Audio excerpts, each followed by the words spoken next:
فرمائے علم والے کی تجارت. لوگ کہتے ہیں کہ کیوں پڑھائیں, میں کہتا ہوں کیوں پڑھائیں. سنیے, تجارت آپ لوگوں میں سے بہت سے تاجر ہوں گے, کوئی کرانہ دکان والا, کوئی دودھ والا, کوئی صابن والا, کوئی میڈیکل والا, کوئی کچھ, کوئی کچھ. لیکن آئیے ایک علم والے کی تجارت بتاؤں. ایک بڑھیا آتی ہے, بغداد کی سرزمین ہے, کپڑے کی مارکیٹ ہے, توجہ کرنا, کپڑے کی مارکیٹ ہے. اپنے نئے فارغین سے بھی توجہ چاہتا ہوں, اس لیے کہ یہ مت سوچنا کہ ہم لوگ عالم بن گئے تو ہمارے لیے مسجد کی امامت ضروری ہے, ہم عالم بن گئے تو مدرسے میں پڑھانا ہی ضروری ہے. نہیں, بلکہ عالم بھی میدان تجارت میں, تجارت کی منڈی میں کھڑے ہو کر تجارت کر سکتا ہے. اور دقیانوسیت کا خیال جن لوگوں کے دل و دماغ میں ہے کہ مولانا ہو کے یہ تاجر کیسا, جب اللہ کے رسول ہو کے تجارت کر سکتے ہیں تو بندہ مولانا ہو کر تجارت کیوں نہیں کر سکتا.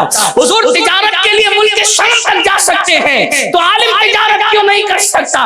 حضور علیہ الصلوۃ والتسلیم جب مکے کی منڈی میں کھڑے ہو سکتے ہیں تو حافظ قرآن جب تجارت کی منڈی میں کیوں کھڑا نہیں ہو سکتا. بلکہ آپ کو بتاؤں, ہماری جماعت میں تو صدیق اکبر افضل البشر بعد الانبیاء بالتحقیق ابو بکر صدیق تاجر ہے, عمر ابن خطاب تاجر ہے, عثمان غنی تاجر ہے, مولا علی تاجر ہے, امام حسن بھی تاجر ہے, امام حسین بھی تاجر ہے, ہمارا امام اعظم بھی تاجر ہے, ہمارا غوث اعظم بھی تاجر ہے. اور ایسے تاجر نہیں کہ ہلدی کا کھڑا چوہے کو مل گیا تو پنساری کی دکان کھول دی. ایسے تاجر نہیں, بلکہ یہ جتنے تاجر ہیں اپنے زمانے کے سب سے بڑے تاجروں میں شمار ہوتے. سرکار غوث پاک کا مال تجارت اس دور میں کئی ملکوں میں جاتا تھا جو واٹس ایپ کا دور نہیں تھا, فیس بک کا دور نہیں تھا, ٹرین اور پلین کا دور نہیں تھا. میرے مرشد غوث اعظم کا سلسلہ اگر کئی ملکوں میں لوگوں کو حیرت کیا ہے, میرے مرشد کا تو تجارت کا مال بھی کئی ملکوں میں جاتا تھا, ابھی جھوٹ کے بغیر جاتا تھا. فرماتے میں نے کبھی جھوٹ نہیں بولا, میں نے کبھی حرام نہیں کھایا.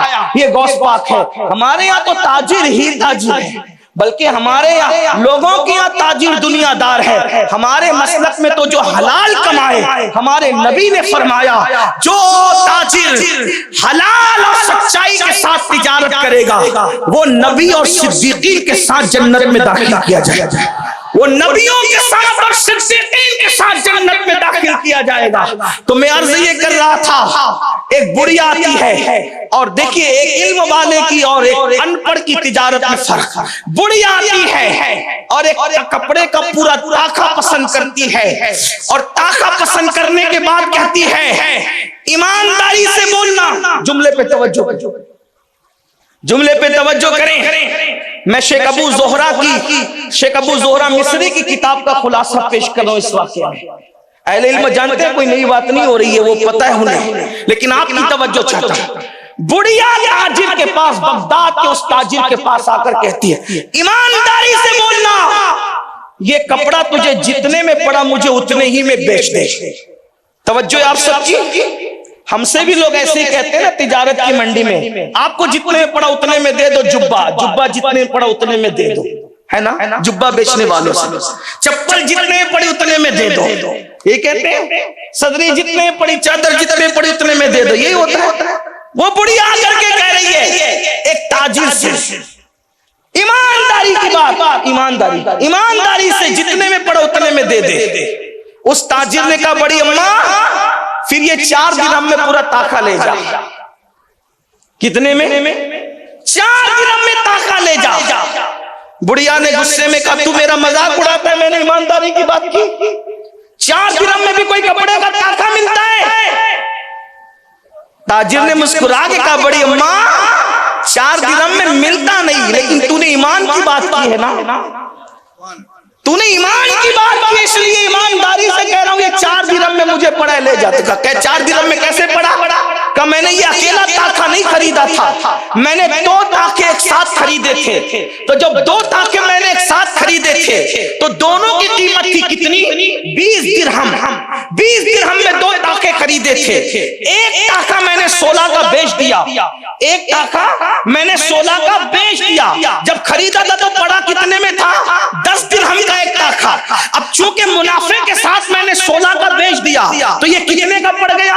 20 درہم میں خریدا، 10 درہم 16 درہم میں نے کما لیے، تب یہ کتنے میں پڑا؟ کتنے میں پڑا؟ 4 میں۔ 4 درہم میں لے کے جا۔ بڑھیا دیکھتی رہ گئی، فرمایا میں 6 درہم کے لیے ایمان نہیں بیچ سکتا واللہ، اس لیے تو نے ایمانداری کی بات کی ہے تو یہ 4 درہم میں تاکہ اٹھا کر کے لے کے جا، اس لیے کہ کما تو زندگی بھر دولت دی جا سکتی ہے لیکن ایمان گیا تو دوبارہ کہاں ڈھونڈا جائے گا؟ وہ تاجر جس کے ایمان کی بات آنے پر صرف 4 درہم کے اندر وہ تاکہ